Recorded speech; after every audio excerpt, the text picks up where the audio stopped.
Budget రాబోతుంది కాబట్టి మీరు ఈ రంగంలో చాలా విశేష అనుభవం ఉన్న వ్యక్తిగా 3 ట్యాక్స్ సేవింగ్ టిప్స్ పబ్లిక్కి ఏమైనా చెప్పగలుగుతారా? ఇది గవర్నమెంట్ కమిటెడ్ టు డిజిటలైజేషన్ అయింది కాబట్టి don't try to evade the tax. Right, తప్పించుకునే ప్రయత్నం చేయకండి. చేయగలడు. Great sir. ఫస్ట్ కండిషన్ అనమాట. Okay. Second, be true and fair with the department. ప్రభుత్వాన్ని మిస్గైడ్ చేసే ప్రయత్నం చేయకండి. సెకండ్, ఫేక్ క్లెయిమ్స్ చేయకండి. రైట్, గతంలో చేసినట్టు ఇప్పుడు చేయకండి. దానివల్ల మీకు మనశ్శాంతి ఉంటుంది. ఈ ఆలస్యమైన కొద్ది ఏముందంటే interest and sometimes penalty also. Okay, చాలా హెవీగా ఉంటుంది అన్నమాట. అది భరించడం కష్టమైపోతుంది ఒక్కోసారి. ఎందుకు రిస్క్ తీసుకున్నామా అనిపిస్తుంది. మన గురించి తెలియదు అనుకోవడం లేదు. ఇన్కమ్ ట్యాక్స్ డిపార్ట్మెంట్ మొత్తం తెలుసు. మీరు అన్నట్టు వీఆర్ ఆల్ అండర్ స్కానర్, అంటే ట్రాన్స్పరెంట్ మోడల్.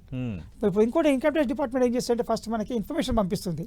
ఈ ట్రాన్సాక్షన్ వచ్చింది మా రికార్డ్ ప్రకారం, ఇది కరెక్టా కాదా కన్ఫర్మ్ చేయండి.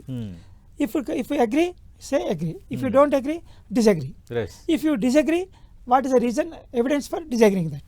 అది సబ్మిట్ చేస్తే ఆటోమేటిక్ అయిపోతుంది. అవును, క్లియర్. కాబట్టి ఇలాంటి వాటిలో ఇంత ట్రాన్స్పరెన్సీ వచ్చిన తర్వాత కూడా నేనేదో చేస్తారు తప్పించుకుంటాను మాత్రం అవకాశం ప్రయత్నం చేయకండి. This is my sincere advice. Okay. Gold, silver విపరీతంగా పెరిగిపోతున్నాయి. అలాగే స్టాక్కి సంబంధించి సెబీ ఇలాంటి నిబంధనలు అవన్నీ ఉన్నా కూడా దానిలో కూడా పెట్టుబడులు పెట్టి నష్టపోతున్న వాళ్ళు చాలా మంది ఉన్నారు. వాళ్ళు కూడా సరైన డైరెక్షన్ లేదు. అంటే మరి దీనికి ఒక కంట్రోల్ ఉండాలి కదా సార్?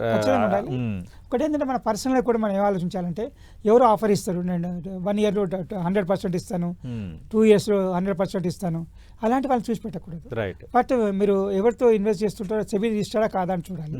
కొన్ని ప్రొడక్ట్స్ అంటే ఎయిర్ ఫోర్స్లో కానివ్వండి, లేకపోతే ఏరోనాటిక్స్లో కానివ్వండి, కొన్ని ఇంపార్టెంట్ ప్రొడక్ట్స్లో silver component is being used as alternative some other valued product, maybe platinum like that. దానివల్ల సిల్వర్కి కొంచెం డిమాండ్ పెరగడం జరుగుతుంది. కాబట్టి సిల్వర్ ఎప్పటికి కూడా ఫ్యూచర్లో మంచి కమాడిటీ, ఇన్వెస్ట్ చేసే కెపాసిటీ ఇన్వెస్ట్ చేయండి. కానీ గోల్డ్ మాత్రం స్పెక్యులేటివ్ ఉంది కాబట్టి I don't think it is that much income earning value పెరిగే అవకాశం లేదు గోల్డ్లోకి వచ్చేసరికి.